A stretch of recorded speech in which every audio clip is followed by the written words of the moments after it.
Welcome to a TRE session. Getting set up here. This was 23 minutes in real time.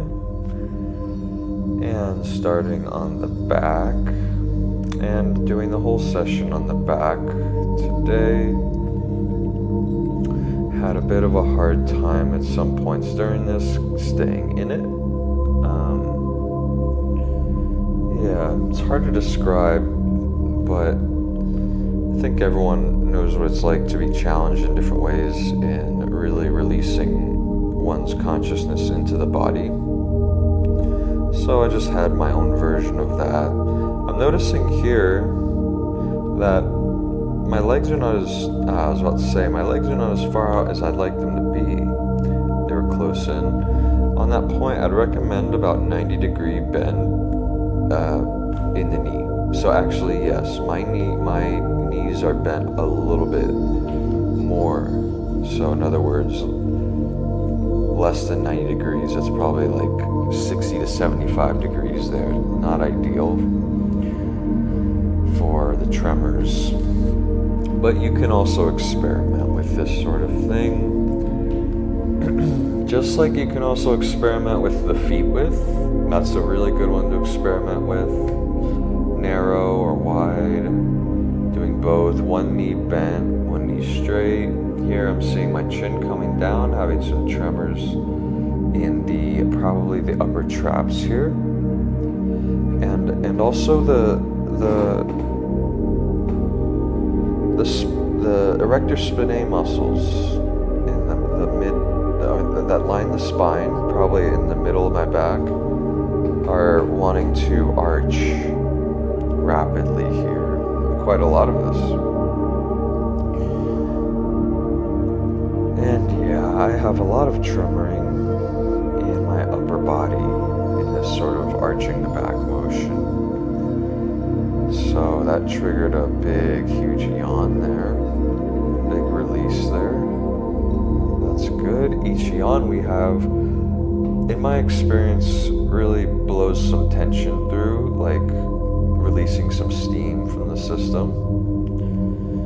And then oftentimes when we allow releases like that, then a new wave comes. So we just had, for the past 10 seconds, a wave of vigorous tremoring here. And I find it's kind of an art or a learned skill, a whole journey with yawning and learning how to prolong the yawn and stay in it, because I have a way in which the body can shut it down. So normally when we yawn, just everyone in life going about their day or whatever, the yawn is relatively short, a few seconds, With TRE, you may have noticed you can yawn very long. And what I believe that the explanation is that it has to do with less automatic tension and restricting that expression. So part of it is social pressure, perhaps, restricting expression for that reason. We have some vigorous tremoring here. Part of it is that, but part of it is also just the body's, when it's sort of a forced opening, a yawn.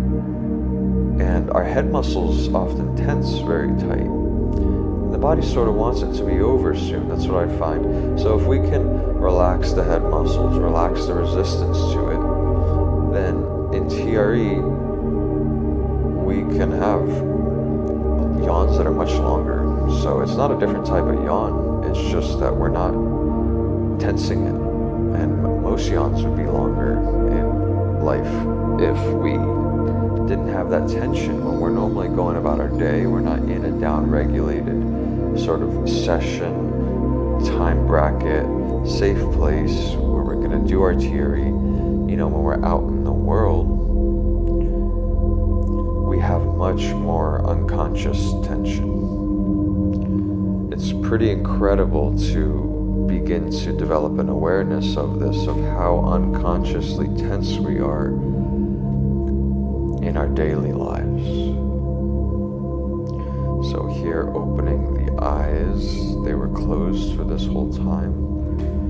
Opening the eyes has a subtle impact on the feeling of the tension, the fascia system. And I used to think this was because, well, it's like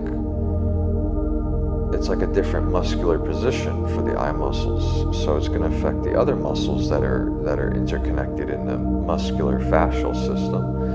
I think now it's more to do with the visual input, and that we have a very different sort of brain state when our eyes are open and when they're closed. All animals, but especially humans, because we rely primarily on our sight. Over many years of evolution, we've lost a lot of our sense of smell, and our hearing is pretty good, but mainly that's because it's good and it's nice in 3D. Our ears are on complete opposite sides. A lot of mammals, their ears are aimed forward, and our hearing itself we're not very sensitive hearers, you know. That can be trained, of course, but a lot of animals have better sensitive hearing. And so our system, every aspect of our body and our nervous system and how our brain regulates our nervous system, our motor neurons, how our brain regulates our posture and our movement and muscular coordination and our vestibular equilibrium system,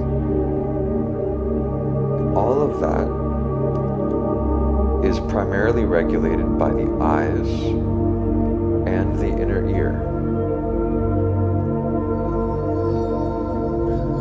So,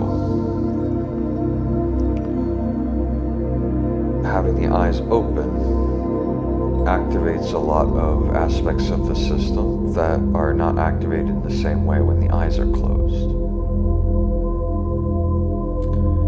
One little non-TRE piece of information is that certain irregular postures, especially left-right asymmetries, are going to, well, they're going to cause irregularities in other aspects of our system because our eyes aren't lined up properly with the horizon, and that's how our eyes are telling our body and our brain which way's up, which way's down, which way's left, which way's right.